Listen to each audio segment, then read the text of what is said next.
The ultra-liberal spinoff, MSNBC, had border czar Tom Homan on their program this morning, hoping to go after him about deportation efforts in the city of Boston. But watch what happens when he turns the tables.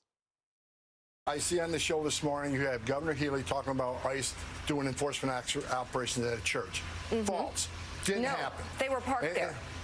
They did not do an operation there. She said they were parked in a public space legally.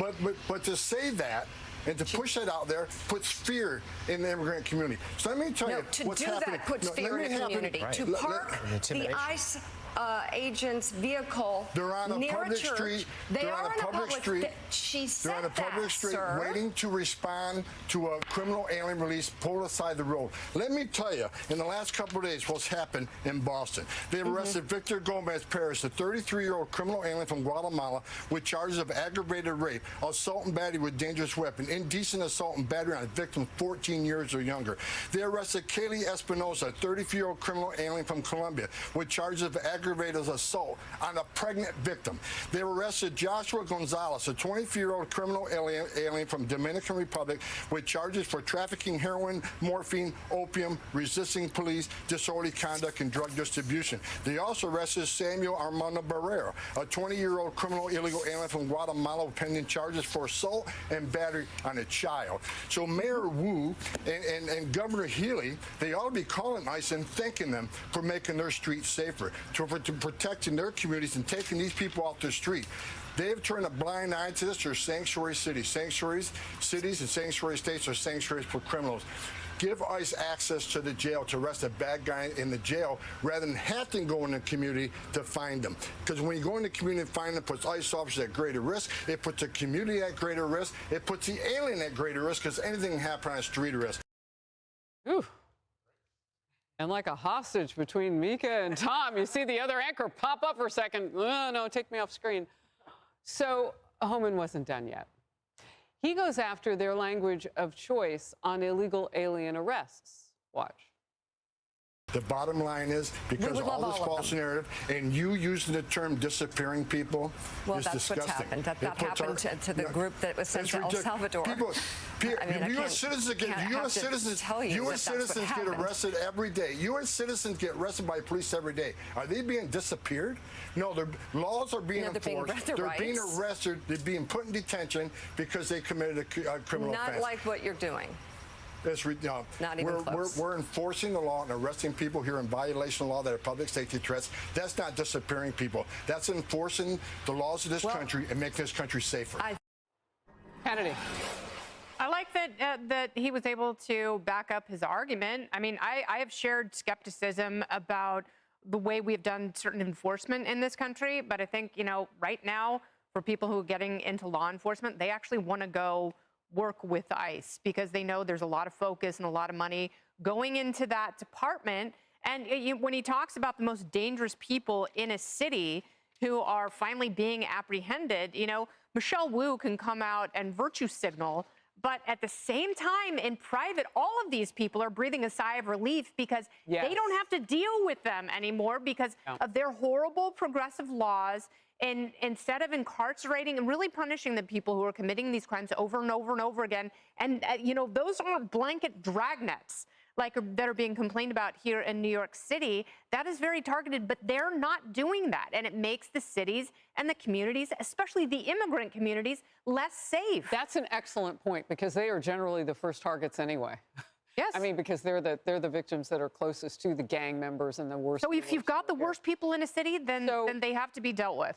So, Dr. Siegel, you kind of couldn't miss there that Mika Brzezinski really was not prepared to call these people illegal. At least that's what I heard, that there was some frustration to admit that these people are here illegally. Did I miss something? No, that was virtue signaling, and I think, as I've said on the show multiple times, coming from a family of immigrants, as everybody here has, and my wife being an immigrant, legal immigrant that suffered for 6 months to get into this country, I bristle with those type of omissions.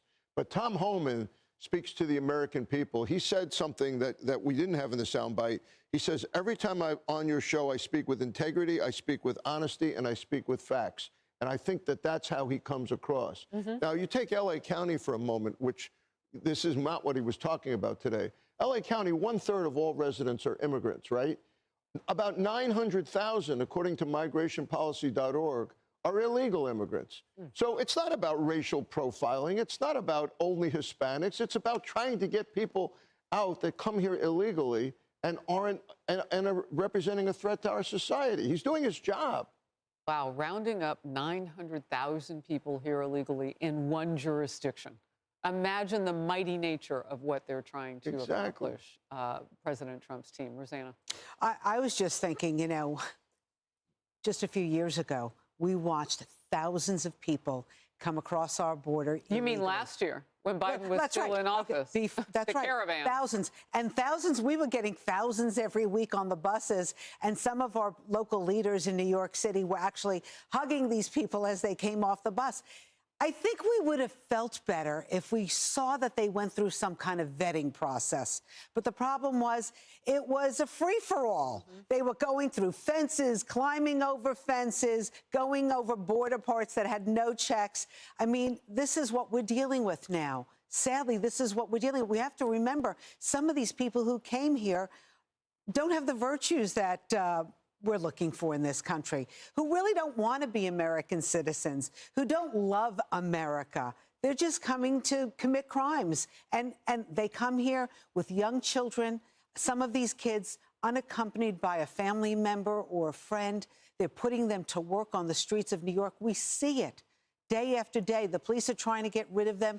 It's called the Street of Sweethearts in Queens, where basically week after week, they go there and they try to get rid of this human trafficking that's going on the streets in Queens. Yeah, and I've heard friends describe it too, that the little ones sometimes have no shoes on their feet and they're selling candy, and I don't know where the candy I mean, the city council knew at one point that there were so many kids here without a family member. I mean, what were you going to do with these kids? They were in the hands of gangs. Well, and this is another issue that's huge for Tom Homan. I mean, he has cried on the Faulkner Focus. Real tears come down. Because he cares. Yeah.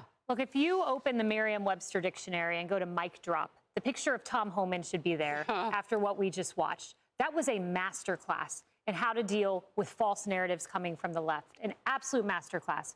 But the thing I know about Tom Homan, you just alluded to it, for him, it's not about owning the libs. Right. It is about protecting the innocent. He knows those stories because they're sewed upon his heart. The pregnant woman who he mentioned that was assaulted, he cares.